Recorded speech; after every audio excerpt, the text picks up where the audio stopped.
ఎక్కడికి పోవాలన్నా ఉచిత రవాణా సౌకర్యం అందించింది మన ప్రభుత్వం. అదే మాదిరిగా గతంలో దివంగత రాజశేఖర రెడ్డి గారు పేదలకు కూడా ఉచితంగా వైద్యం అందాలి, కార్పొరేట్ స్థాయిలో వైద్యం అందాలనే ఉద్దేశంతో 5 లక్షల వరకు ఆరోగ్యశ్రీ కార్డు ఇచ్చిండు. ఇప్పుడు పెట్టినటువంటి జబ్బులకు ఇప్పుడు పెరిగినటువంటి రేట్లకు కూడా 5 లక్షలు సరిపోవని చెప్పి 10 లక్షలకు పెంచుతూ మనం ఇవాళ ఆరోగ్యశ్రీ పథకాన్ని గెలిచిన 48 గంటల్లో ఇంప్లిమెంట్ చేయడం జరిగింది. దాన్ని కూడా అందరూ సద్వినియోగం చేసుకొని మిగతా 5 గ్యారెంటీలను ఏదైతే ఇప్పటిదాకా చెప్పినటువంటి పెద్దలు చెప్పినటువంటి రైతు భరోసా కానీ, గృహజ్యోతి కానీ, గృహలక్ష్మి కానీ, చేయూత పథకం కానీ వీటన్నిటినీ గుండాల మండలంలోని ప్రతి గ్రామంలో ప్రతి ఇంటికి లబ్ధి చేకూరించిన ఉద్దేశంతో ఏ పేదోడు కూడా ఇబ్బంది పడద్దు, ప్రతి పేదోడికి సంక్షేమ పథకాలు అందాలి, ఈ 5 గ్యారెంటీలు అందాలనే ఉద్దేశంతో నేరుగా జిల్లా మండల యంత్రాంగం అంతా కూడా మన గ్రామమే, మన మధ్యలో మన గ్రామంలో గ్రామ సభ ద్వారా రూపాయి ఖర్చు లేకుండా ఒకే దరఖాస్తుతోటి 5 పథకాలను కూడా మీకు కావాల్సినవి మీరు నింపుకునే విధంగా ఎవరైనా చదువుకోని వాళ్ళ ఉంటే కూడా వాళ్ళకు కూడా హెల్ప్ డెస్క్ ద్వారా ఇలా హెల్ప్ డెస్క్లో సాయం చేస్తున్నటువంటి అంగన్వాడీలు, ఆశా వర్కర్లు, ఏఎన్ఎంలు, వీబీకేలు, ముఖ్యంగా గ్రామ పంచాయతీ సిబ్బంది కూడా ప్రత్యేకంగా ధన్యవాదాలు వేస్తూ ఈ ప్రభుత్వం పేదల కోసం పెట్టినటువంటి పథకాలు కాబట్టి ఏ ఒక్క కుటుంబాన్ని వదిలిపెట్టకుండా రాజకీయాలకు అతీతంగా గ్రామం ఉన్నటువంటి 100 కుటుంబాలు ఉంటే 100 కుటుంబాలు కూడా దరఖాస్తు చేసుకునే విధంగా ఆ దరఖాస్తు ఫామ్ కూడా ప్రభుత్వ అధికారులే మేము ఇంటికి ముందుకు వచ్చి మీకు నింపించి వాటన్నిటిని 28 తారీఖు మొదలుకొని రేపు 6 తారీఖు సాయంత్రం 6 గంటల వరకు కూడా స్వీకరించే విధంగా మన రాష్ట్ర ప్రభుత్వం, రాష్ట్ర ముఖ్యమంత్రి గారు రేవంత్ రెడ్డి గారు ప్రవేశపెట్టింది.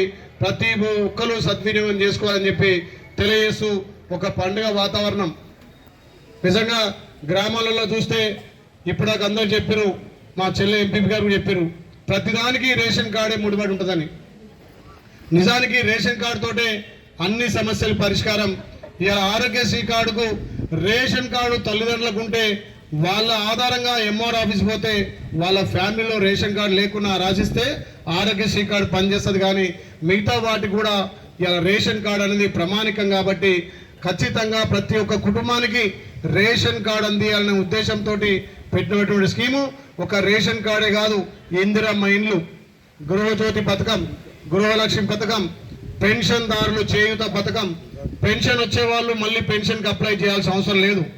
ఈ 4 సంవత్సరాలుగా కొత్త పెన్షన్ రాని వాళ్ళు ఒక 6-7 రకాల పెన్షన్ అయినా అత్యవసరంగా హైదరాబాద్ కానీ ఇంకెక్కడ పోయినా వాళ్ళు రేపు సాయంత్రం వరకు కూడా ఇవ్వచ్చు. ఎవరైనా మన బంధువులు కానీ బతకడానికి ఇక్కడ బాంబే వేరే దేశాలకు పోయినా వాళ్ళ పరంగా మన బంధువులు కూడా దరఖాస్తు ఇచ్చుకోవచ్చు. కాబట్టి దీన్ని ఎవరు కూడా అయ్యో ఈ ఒక్కరోజే మా ఊళ్ళో మీటింగ్ పెట్టారు ఇవ్వాలని కాదు, రేపు సాయంత్రం వరకు కూడా తీసుకోవచ్చు. ఇది ఒక చక్కటి అవకాశం. ప్రతి గ్రామంలో ప్రతి కుటుంబానికి లబ్ధి జరగాలనే ఉద్దేశంతో పెట్టినటువంటి ప్రజాపాలన కాబట్టి ఈ గ్యారంటీ స్కీమ్లను అంచెలంచెలుగా ఇప్పుడే సీఓ గారు చెప్పారు, నిన్నే వాళ్ళకి ఇన్స్ట్రక్షన్ వచ్చినాయి. మొదటగా 28 తారీఖు ఇచ్చినాయి, 29 తారీఖు వచ్చినాయి.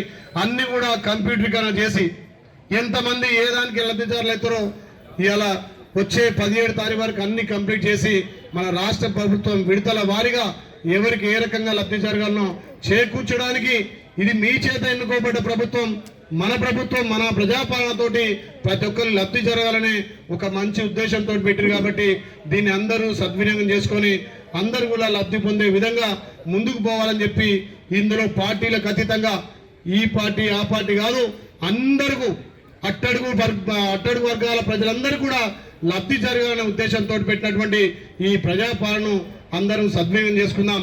ఇంకా స్థానికంగా కూడా సమస్యలు మేము చెప్పారు. కోఆప్షన్ సభ్యులు ఖలీల్ గారు కూడా ఖలీల్ గారు కూడా చెప్పారు. ఖచ్చితంగా ఈ గుండాల మండలాన్ని అభివృద్ధి చేయడం కోసం ఇక్కడ మా చైర్మన్ గారు రోడ్లు అని చెప్పారు. ఆ రోడ్లు కూడా మన ఆర్ఎండ్బి మినిస్టర్ కూడా పెద్దలు కోమటిరెడ్డి వెంకరెడ్డి గారు కాబట్టి ఈ ప్రాంతం మీద ఎక్కువ దృష్టి పెట్టి ఈ ప్రాంతాన్ని అభివృద్ధి చేస్తానని చెప్పి మాట ఇస్తూ అందరూ కూడా ప్రభుత్వం నుంచి లబ్ధి పొందాలి. ఎలక్షన్ల వరకే రాజకీయాలు ఉండాలి. ఎలక్షన్లు అయిపోయినాక అందరం కుటుంబ సభ్యులం, అందరం ఆలేరు ప్రజలం, అందరం గుండాల వాసులం లెక్క మళ్ళీ ఎలక్షన్ ఎప్పుడే రాజకీయాలు చేద్దాం తప్ప ఈ గుండాల అభివృద్ధి కోసం అఖిలపక్షం కానీ ఇంకా ఇతరతగా అందరూ కూడా సహకరించుకొని ఈ గుండాల మండలాన్ని అభివృద్ధి వైపు తీసుకుపోదామని చెప్పి నా వంతు కృషిగా ఏదైతే నా మీద నమ్మకంతో మా బిడ్డ వస్తే అభివృద్ధి సాధ్యమైందని చెప్పి ఈ ప్రాంతం అభివృద్ధి అయితే నమ్మకంగా మీరు ఓటేసిరో ఆ నమ్మకాన్ని నిలబెట్టి 8 మండలాల్లో గుండాలను ముందుస్తా అని చెప్పి మీకు మాట ఇస్తూ ఈ యొక్క చక్కటి అవకాశం ఈ ప్రభుత్వం మనది, మన ప్రభుత్వం ద్వారా మీరందరూ లబ్ధి పొందాలని చెప్పి కోరుకుంటూ ఇలా ప్రభుత్వ అధికారులు కూడా ఇలా జిల్లా స్థాయి మండల స్థాయి కూడా మన గ్రామం వచ్చి మనకేం కావాలో తెలుసుకుంటున్నారు. ఎవరికి ఇబ్బంది లేకుండా హెల్ప్ డిస్క్ కూడా పెట్టారు కాబట్టి దాంతో అందరూ అన్ని పథకాలను మీరు ఏదైతే ఎలిజిబుల్ ఉన్నారో వాటిని రాసుకొని ఇక్కడ ఇవ్వాల్సిందిగా, అదేవిధంగా ప్రభుత్వ అధికారులు ఇచ్చే దరఖాస్తును కూడా మన ఏది రసీదును కూడా మీరు తీసుకోవాలి. ఆ రసీదులో నువ్వు దేనికోసం అప్లై చేసినావు, పెన్షన్ కోసమా, రైతు భరోసా కోసమా, లేకపోతే గ్యాస్ కోసమా, 200 యూనిట్ల కరెంటు కోసమా, వాళ్ళు మళ్ళీ మీకు ఎంబడే ట్రిక్ పెట్టి ఇస్తారు కాబట్టి రేపు అవి యూజ్ అవుతాయి కాబట్టి అందరూ దరఖాస్తు ఇచ్చుకొని ఎంబడే రసీదు కూడా తీసుకొని దీన్ని సద్వినియోగం చేసుకోవాలని చెప్పి గుండాల మండల ప్రజాప్రతినిధులకు, ఇక్కడ ఉన్నటువంటి గ్రామ సభ నాయకులకు, ముఖ్యంగా ఇక్కడ వచ్చినటువంటి మా అక్కా చెల్లెలు లబ్ధిదారులందరూ కూడా పేరు పేరున మీ అందరికీ ప్రత్యేకంగా ధన్యవాదాలు చేస్తున్నాం. Thank you.